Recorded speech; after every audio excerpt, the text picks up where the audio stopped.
Cara, se tem uma franquia de jogos de luta que eu sou fã, é de Darkstalkers.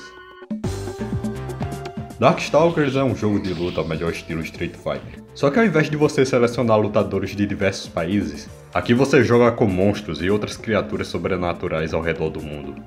Criado pela Capcom para arcade em 94, acabou sendo portado para consoles alguns anos mais tarde. E pela Capcom saber fazer excelentes jogos de luta, não foi grande surpresa que o jogo era muito bom, ganhando até várias continuações, e com seus personagens participando de crossovers da Capcom até hoje. E como todo jogo que fazia sucesso naquela época ganhava um filme ou um desenho pra TV, mas que porcaria! Com Darkstalkers não seria diferente, já que as principais franquias da Capcom como Mega Man e Street Fighter já tinham suas adaptações. Então a própria Capcom americana juntou os respectivos estúdios que faziam esses dois desenhos que eu citei para criar uma série baseada em seu jogo de luta. E assim surgiu Darkstalkers, ou Os Guerreiros do Futuro, como é na versão dublada. Os Guerreiros do Futuro. Quem é que fez essa tradução?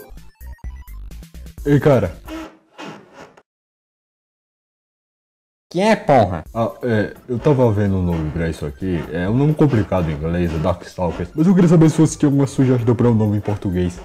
Que tal Guerreiros do Futuro?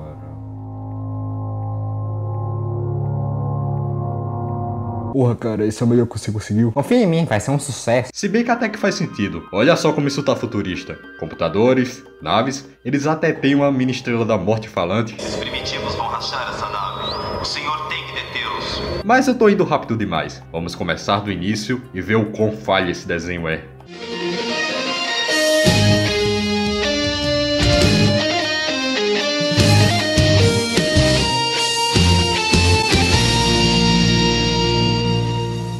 Logo de início temos uma breve introdução da história, e eu devo dizer que eu concordo totalmente com ela. Eles são piores do que os seus piores pesadelos. De fato, são os piores mesmo.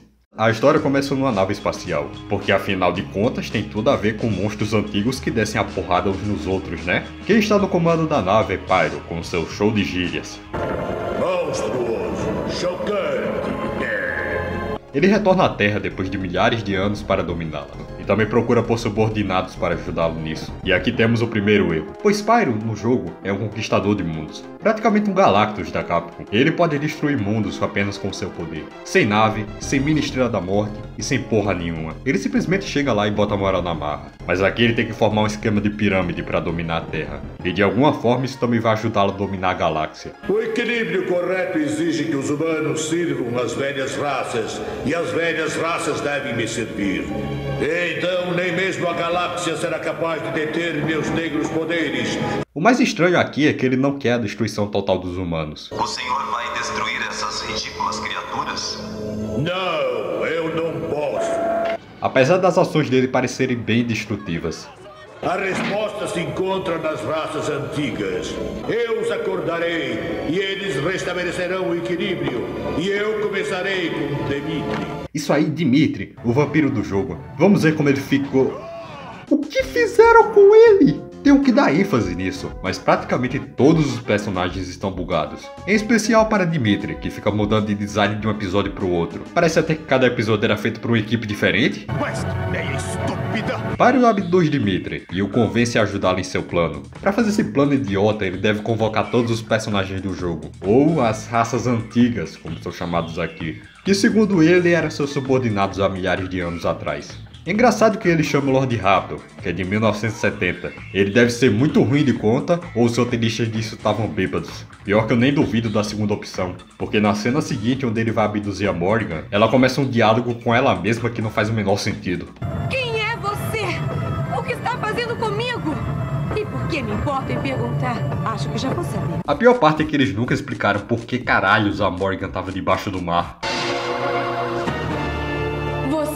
Eu devia ter te destruído da última vez que nos encontramos. Silêncio, mulher inferior!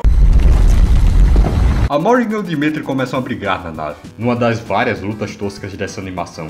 Acho engraçado quando eles tentam imitar os golpes do jogo e acabam falhando miseravelmente. Mas para nossa sorte, a maior parte das lutas são só poderes genéricos, que nem existem nos jogos. Fora outras cenas estranhas, como essa daí que o Dimitri tá em cima de uma nuvem voadora. Tá achando que é o Goku agora?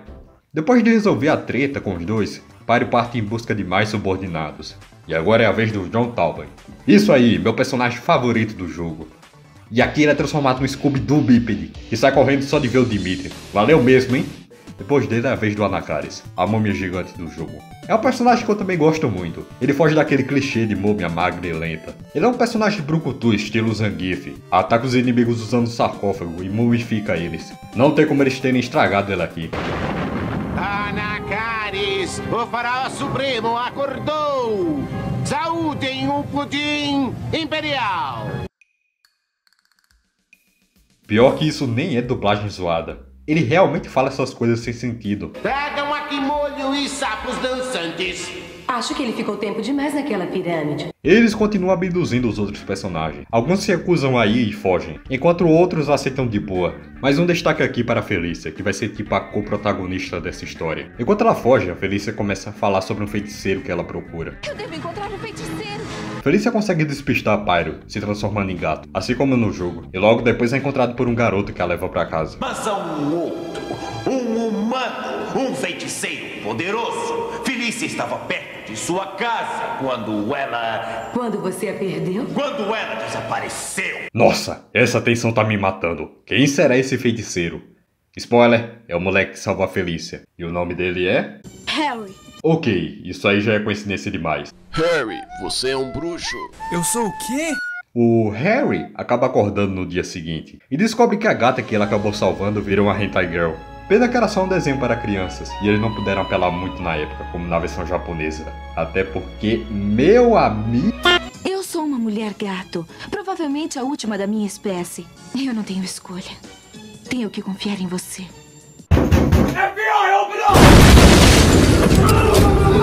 Mas quando as coisas pareciam que iam ficar interessantes, o Dimitri aparece e tenta abduzir o Harry. Engraçado que parece que ele esperou os dois acordarem para fazer isso, sendo que os dois estavam dormindo e indefesos há poucos segundos atrás. Mas enfim, Felícia consegue salvar o Harry, e os dois fogem dali num cenário que não tem nada a ver com o anterior, que antes era um jardim e uma rua, e agora parece mais um deserto com uma cidade distante. Utilidade pra quê, né? E enquanto isso, outros Darkstalkers que não foram com o Pyro decidem se unir contra ele também.